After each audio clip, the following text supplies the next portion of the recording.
Hollow House stood on the outskirts of a quiet, unsuspecting town. For years it had been shrouded in darkness and mystery. The legend of the house was one of the most chilling Halloween tales, and some dared to say it was true. In 1957, the Spencers, a family of 4, moved into Hollow House, unaware of its dark history. They were met with warm smiles from the townsfolk, but none of them mentioned the house's unsettling past. The first few nights were ordinary, but as Halloween approached, strange things began to happen. Objects moved on their own, whispers echoed through the halls, and chilling shadows danced on the walls. The Spencers couldn't explain these occurrences and tried to dismiss them as mere coincidences. As Halloween drew nearer, the activity intensified. Mrs. Spencer claimed to hear voices in the walls whispering secrets of the house's history. One night, she followed the whispers into the attic, where she discovered a hidden room filled with old diaries. Diaries detailed the gruesome history of Hollow House.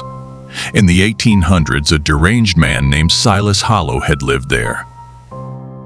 He was rumored to have practiced dark rituals, sacrificing animals and possibly even people.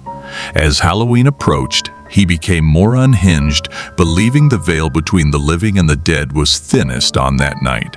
With each passing day, the house revealed more of its malevolent secrets.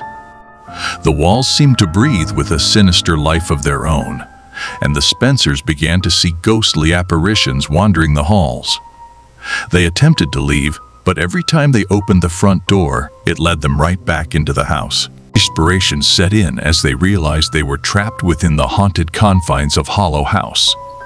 On Halloween night, the malevolent energy reached its peak. The family found themselves standing in the foyer, surrounded by ethereal entities. Silas Hollow himself materialized, a wretched, decaying figure, his eyes filled with malice. In a chilling, whispered voice, Silas recounted his grim history and how he had bound his own spirit to the house, ensuring that anyone who entered would be trapped with him for all eternity. The Spencers tried to resist, but it was too late. Silas's cold, skeletal hand reached out, and they were pulled into a nightmarish vortex of torment. From that night on, Hollow House was abandoned and earned its reputation as one of the most haunted places in the country.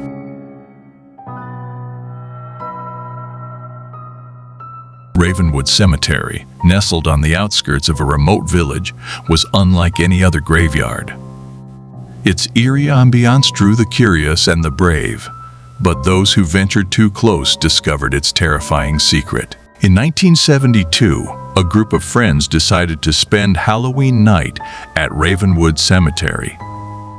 They thought it would be a thrilling adventure. Little did they know they were about to experience true horror. The group arrived at the cemetery after nightfall, their flashlights revealing rows of weathered tombstones.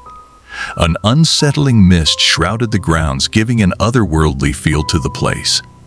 As they explored, they noticed peculiar symbols etched into some of the gravestones. None of them recognized the symbols, but they decided to continue their exploration. As the hours passed, the temperature dropped and the atmosphere grew tense. Unearthly whispers filled the air, and the friends began to feel an unsettling presence. The moon hung low in the sky, casting eerie shadows that seemed to come to life. One of the friends suggested performing a seance, hoping to make contact with the spirits. He formed a circle around a weathered mausoleum, lit candles, and began the seance. A shiver ran through them as a spectral figure materialized in their midst. It was a woman in a tattered Victorian gown, her eyes hollow and filled with sorrow. The ghostly woman revealed her name was Eliza Ravenscroft, and she had been buried in Ravenwood Cemetery over a century ago. She explained that she and the other restless spirits were bound to the cemetery by a curse placed upon them by a vengeful warlock. The symbols on the gravestones were part of the spell that trapped them. Desperate to break the curse, Eliza begged the group for their help. She explained that, on Halloween night, the warlock's powers weakened, and if they could locate his hidden talisman and destroy it, the spirits might find peace. The friends agreed to help, and Eliza guided them to an ancient tree in the cemetery.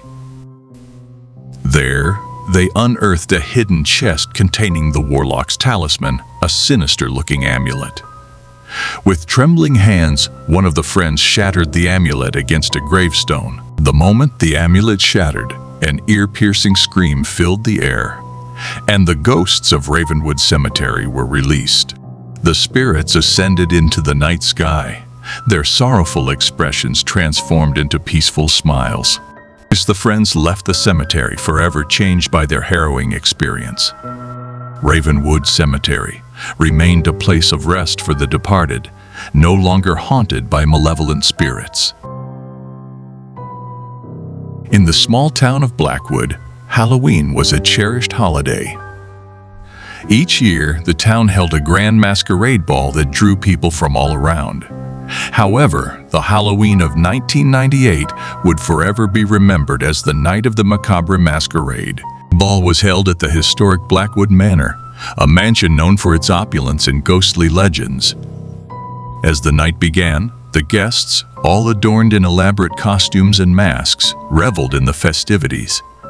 The atmosphere was electric, but as the night grew darker, something sinister began to unfold. One by one, guests started to disappear. At first, it was chalked up to Halloween pranks, but as the evening progressed, panic swept through the crowd. People searched the mansion, their voices trembling as they called out the names of their missing friends. The host, a mysterious figure who called himself Mr. Samhain, appeared on the grand staircase. He wore a grotesque mask and a long, tattered cloak. His voice was cold and commanding as he announced that the Macabre Masquerade was no ordinary party. It was a tribute to Samhain, the Celtic lord of death, and those who attended would be part of a dark ritual. The guests were trapped in Blackwood Manor, the doors and windows sealed shut by some sinister force. They realized they were at the mercy of Mr. Samhain and his malevolent plans.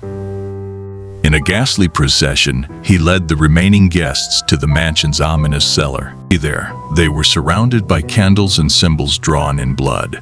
Mr. Samhain began an incantation, invoking the power of Samhain and calling forth the spirits of the dead. The guests were paralyzed with fear as the atmosphere grew heavy with otherworldly presence. Spirits of those who had disappeared earlier that night materialized, their ghostly forms twisted in anguish. It became clear that Mr. Samhain intended to offer their souls as a tribute to Samhain, binding the living and the dead in a nightmarish pact. As the ritual reached its climax, a brave guest managed to break free and disrupt the enchantment.